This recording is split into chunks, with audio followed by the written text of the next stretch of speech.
Alright, cool. Go on. Work. Hi, my name is Shay. My name is Sean. I have a disability. I have a disability. So do I. Oh, same, my bad. I told you. This is our practice. What are we talking about, Sean? Oh, work. Talking about work. Disability in the workplace, yes. Sorry, I'm on it. Let's go.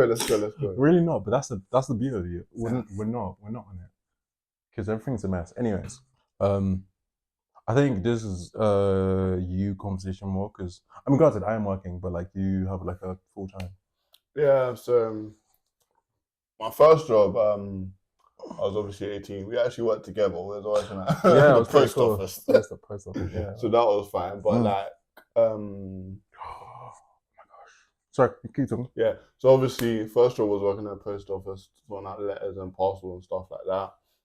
And then after a while, I was there for 3 years. The money was good, but I was like, this is dead. I had like an epiphany. I picked up a letter, and I have qualifications in teaching and sport and stuff like that. And I was using my qualifications. So I was like, this is dead. I left, but even before all of that, I did struggle to find work because even though I had the qualifications in education and sport, I always thought because of my disability, obviously workplaces didn't say it, but they couldn't look past the fact that I was in a chair. Yep. So it took me a while to find work, specifically in those areas, because you don't generally see a wheelchair user in that type of field of work. So I did start to get a little bit down and using motivation and stuff like that.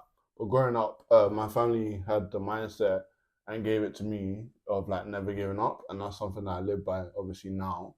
And then in the end, I ended up working at the gym as a personal trainer, and I work with children with disabilities as well and adults.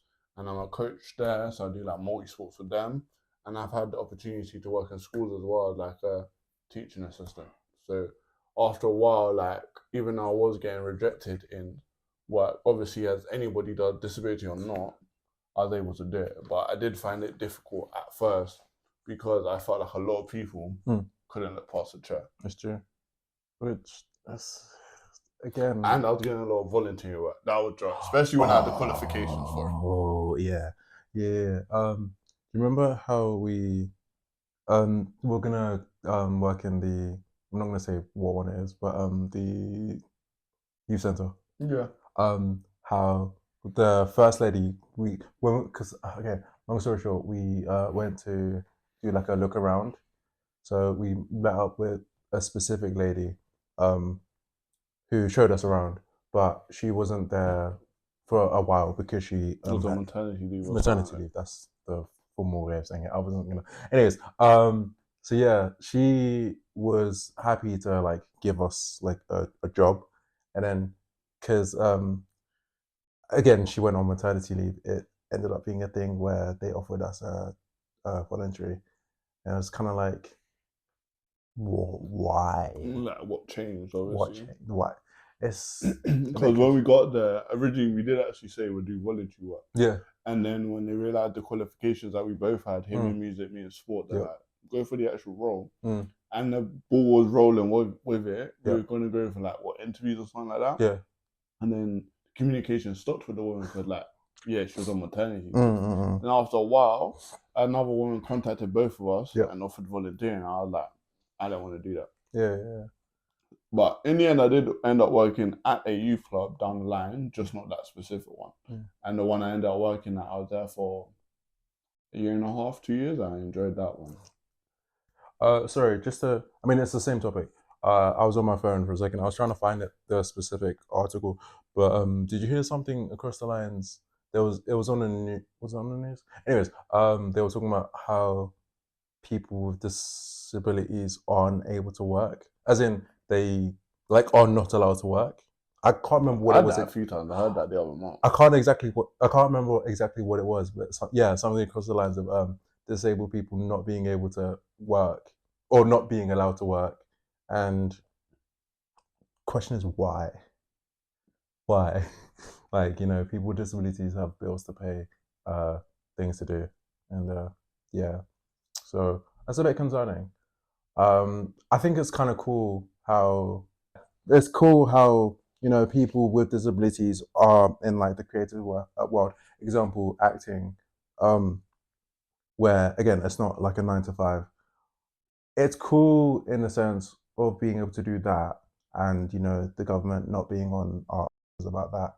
But But that's representation. That's what they're on it. which brings me to the whole lack of representation in the media. But that's a topic for a different video entirely. Yeah, I don't know. It's just like, again, going back to the whole people with disabilities have things to do, things to pay for, and yeah. Some people have the mindset that people with disabilities don't want to work. But it's stupid. It's stupid. Like, what? So because we have disabilities, we don't have the choice to work if we want to. Obviously, some people don't, but then No, but that's the thing. That's the thing. It's like, obviously people. I think that's the thing. It's like, regardless of disability, like, obviously you have some people with the mindset of, oh, I don't want to work. I just want to do this, do that. But the fact of going based off of this thing that, again, I can't remember what it is. If I find it, I'll put something on screen. But people with disabilities don't have that choice, or based off of this, they don't have that choice, and it's just like, because some people think people with disabilities, they just live off their pip. but That's yeah, what they want to do. and that's the thing. It's like, let's be honest, with this whole living crisis, is PIP enough? Is PIP enough to live on? Here. No, but some people think you had that, they just chilling at home on your PlayStation, or watching Netflix or Disney Plus. It's just like, come on, man, come on. And then on top of that, it's like, the whole, if you find like a side hustle. Again, this is something relatively new. If you find a side hustle, you have to, it counts as your tax. Yeah. People are struggling to live, and that's regardless of having a disability. So it's just like, what's the point? What's your thoughts though? Because obviously, with certain jobs, yeah, I feel like you can get like that. Like, for example, I don't know if you went to Tesco's and you wanted to work as like behind the till. Yeah. I feel like you could do something like that. Obviously, you worked in Roma like that. Of course. But then, like, specific jobs like that you want to go for, like, obviously your background, music, and sports and teaching. Yeah. Because there's not a common thing that you see wheelchair users or someone with disability go for. They just make it difficult. Which is sad. It's sad and bad. So it's like, what? Again, going back to the whole, what, because we have a disability, we're not allowed to be in that space.